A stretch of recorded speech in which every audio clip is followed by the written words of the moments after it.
Soalan paper tu transistor nombor 5. Contoh soalan nombor 5.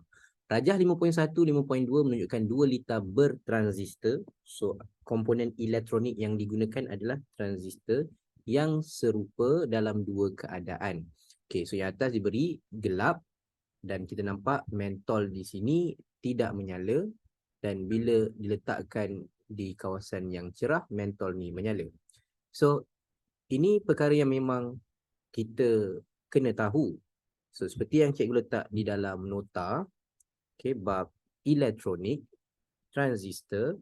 Okay, pertama, kita ulang kaji balik. Ada dua jenis transistor. So, tolong tengok anak panah. So, anak panah ni menunjukkan semikonduktor P ke semikonduktor N. Begitu juga yang ini, semikonduktor P ke N. Sebab anak panah ke atas, P ke N ke arah atas. Ini P ke N ke bawah. Biasanya soalan akan melibatkan NPN. Okay, biasanya NPN. So, ada dua kegunaan transistor. Satu, current amplifier. So, litarnya macam ni, ada bateri kiri, ada bateri kanan. Tapi yang tadi, dia tak ada bateri kiri dan kanan. Dia bagi seperti ini. So, transistor sebagai switch automatik. Dan soalan tadi specifically meletakkan LDR ataupun bahasa Melayunya PPC, perintang peka cahaya di atas. Jadi memang litar ni akan menyala sekiranya keadaan sekeliling cerah. Kerana apa? So, kita lihat di sini kerana during bright, apabila keadaan cerah, rintangan LDR ni jadi rendah. So, untuk litar ni berfungsi, dia hanya berfungsi bila nilai rintangan atas rendah, nilai rintangan bawah tinggi. Okay. Sama juga kalau di sebelah kiri ini, dia berfungsi bila gelap, rintangan bawah menjadi lebih tinggi daripada rintangan sebelah atas. So, rintangan sebelah atas ni kita tak ubah. Okay, so dalam bentuk nombor, kalau kita nak faham dia, cikgu letak seperti ini. Sekiranya gelap, rintangannya menjadi tinggi, itu katalah nilainya 40 kilo ohm. Tapi nilai perintang atas kita tak ubah, katalah atas ni 10 kilo ohm. Perintang yang sama kita letak dekat bawah ni 10 kilo ohm. Cuma bila keadaan gelap, atas ni tadi 40, so dia tak berfungsi. Bila cerah, okey, bila cerah, okay, sebab cikgu tadi kalau bila gelap, rintangan dia sebagai contoh nombor yang cikgu buat tu 40 kalau gelap. Jadi bila litar sebelah kanan ni dalam gelap, dia tak berfungsi lah sebab atas tu 40. Tapi bila keadaan cerah, rintangan ini berubah. Dia tak jadi 40. Sebagai contoh, katakanlah dia jadi 2 kilo ohm sahaja. So, atas jadi lebih rendah daripada bawah, maka litar tu berfungsi. So, dia berfungsi tu bergantung kepada perubahan LDR ni.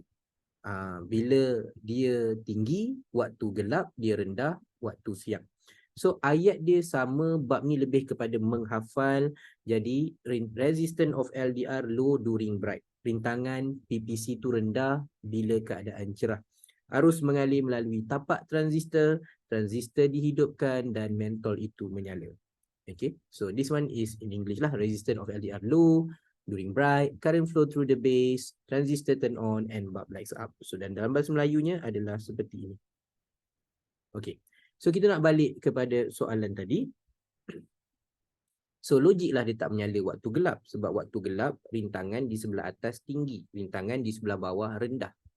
Okay, tapi bila cerah, seperti cikgu terangkan tadi, rintangan sebelah atas rendah. Rintangan sebelah bawah lebih tinggi. So, bila rintangan tinggi, nilai voltanya di sini, VB di sini pun tinggi. Okay, tapi di atas sebabkan rintangan R ni rendah, maka nilai VB ini juga rendah. So, dia justify by the numbers. Korang boleh tengok kat sini. Okay, cikgu tunjukkan. Di sini, VB ada nilai tapi rendah. Di sini ada nilai tapi lebih tinggi. So, soalannya, nyatakan jenis transistor. So, kita lihat transistor, tak boleh ubah atas IC, tengah IB, bawah adalah E. So, anak panah ni ke bawah, maka ini adalah transistor, P di tengah, N di bawah, NPN. Macam cikgu terangkan tadi, biasanya transistor yang digunakan adalah NPN transistor ataupun transistor NPN. Okay, nombor 5, dia lebih kepada korang perlu buat perbandingan dan hubungan. Okay, so di sini 5.1, 5.2 dia suruh kita bandingkan voltan tapak.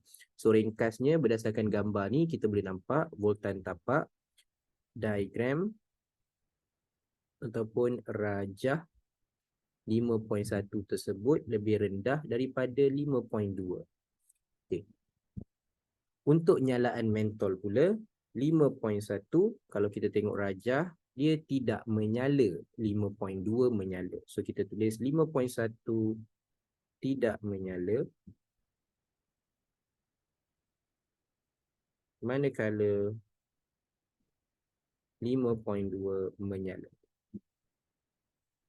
Okay, 5.1 does not lights up, 5.2 lights up. Okey. Perbandingan yang berikutnya adalah perbandingan untuk arus tapak. Okey, kenapa 5.1 tidak menyala? Kerana 5.1 okey, rajah 5.1 tiada arus tapak. Okey, tiada arus tapak. Manakala 5.2 tadi ada arus tapak. Alright. So berdasarkan jawapan, nyatakan hubungan antara voltan tapak dengan arus tapak. Okay. Kita boleh tulis di sini, apabila voltan tapak tinggi, arus tapak mengalir. Okay. Alright. So itu hubungan antara base voltage and base current. So the higher the base current, so the higher the base voltage, base current produce. So yang bawah, arus tapak dengan arus pengumpul. Okay, arus tapak adalah IB, base current. Arus pengumpul adalah IC.